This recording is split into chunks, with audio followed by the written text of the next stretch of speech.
Welcome back in, Clay Travis, Buck Sexton Show. Buck, I'm going to stun you with a question. Is Morning Joe on MSNBC becoming dumber than The View?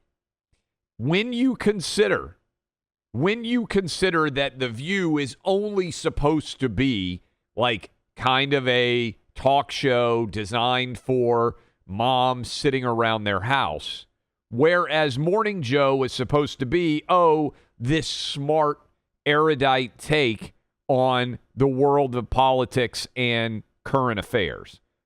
Question for you, because Joe Scarborough says everybody talking about how bad Joe Biden's doing in the polls is overreacting. It's disaster coverage. Here's cut 3. By the way, all of these polls that are like, you read the headline, it goes, the worst news ever for Joe Biden. And I'm thinking, oh my God, he was riding his bike in Delaware and a comet dropped on him, crushing him to death. And then I open up the link and I look at it and they show me 3 polls where the president of the United States is within the margin of error of a crazy, dangerous man who isn't even really in the front of people's minds right now.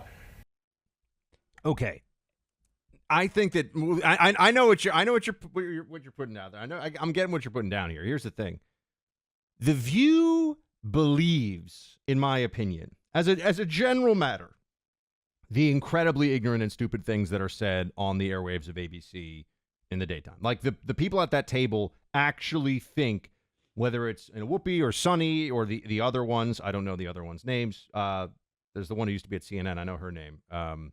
Anna Navarro. Whatever. Thank you. Anna Navarro. I know her name. Alyssa Farah, formerly of the Trump administration, right? Formerly Trump's White House communications director. I think that they say things that they believe. I think that Morning Joe says exactly what the people drinking lattes on their way back from the Hamptons every weekend, I think, or not anymore, it's cold out there, but I think that they say whatever is the most ruthlessly effective thing for them with their audience in that time, meaning they're smart enough to know what they're saying is nonsense when they say nonsense. On this point, though, I still hold out here because I really also, in part, I just don't want to. I want to put feet on the accelerator and to recognize that there's going to be stuff. We're going to get hit by those unknown unknowns in this election cycle, right? We're looking a lot at the known knowns and known unknowns. We got to look at what the unknown may be.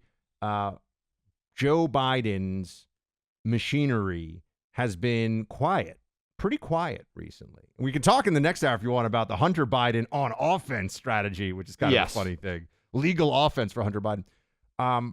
I do think that there's a very real concern. I won't say it's proven. There's a real concern that the Biden Democrats are letting the Republican primary play out, and then they're just going to turn on the fire hoses. And everyone's going to say, oh, but that won't work. It only has to work on about 1%, less than 1% of the voting population. And they win. And they know that. So that's the concern that I have, right? Like we look at polls, we look at this state, that state. I wish we could do betting, Clay, on will this election come down to less than 500,000 votes in 6 states? By the way, it might be less than 100,000 votes in 6 states. Yeah. And the answer is almost certainly yes.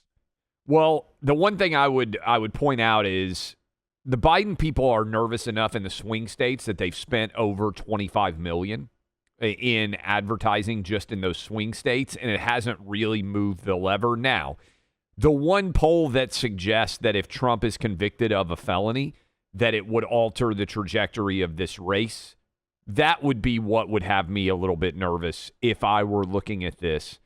I think that poll is wrong. Yeah. If that poll turns out to be right, by the way, the GOP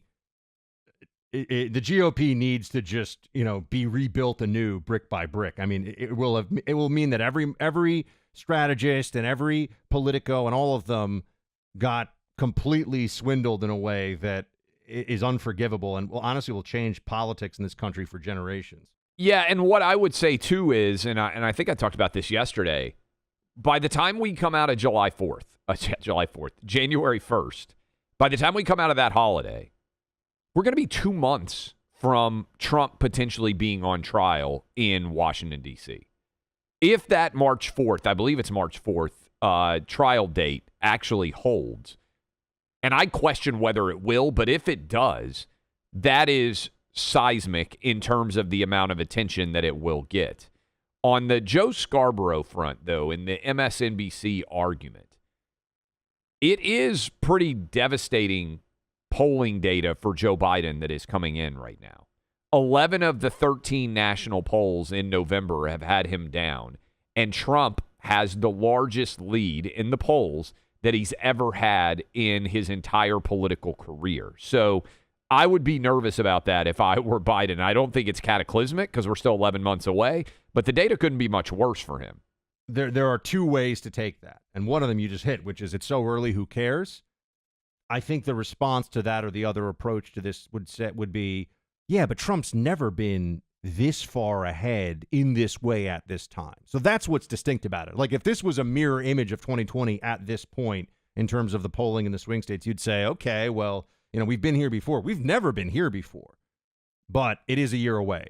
And the polls, Buck, we had the Real Clear Politics guy on who does phenomenal work Wednesday because he put out a comparison. Hey, this is where we were in 15. This is where we were in 19. This is where we are in 23.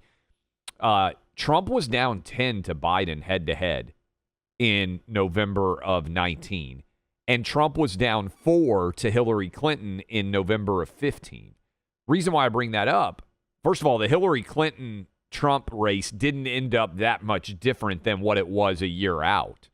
But Trump outperformed both times relative to where he was in the poll in November of 15 and in November of 19.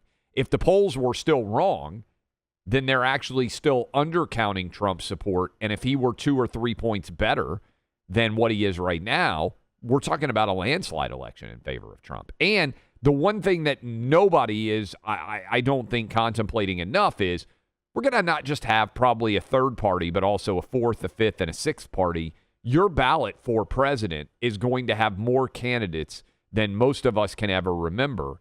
And I think that works against Biden, the more people that are on your ticket. Well, those are in my, I guess that's kind of a known unknown, but no one really understands how additional candidates are going to affect, it's just too hard to run. You can't run that simulation accurately because you're getting so granular in the data. And remember, every poll has a margin of error, as they said on the Scarborough show there. And that's because you can't, no matter what you do, you can't know with any degree of real true certainty what the exact numbers are. So I think it's all going to be very tight. But, we'll continue to look at some of the core issues here. Obviously, the economy is going to matter a lot. Interesting data on this, by the way. The New York Times Siena College poll recently, 62% of Biden voters. So just put aside any, Republicans. Biden voters, 62% of them say that the economy is fair or poor. That's not good. So, but that could change.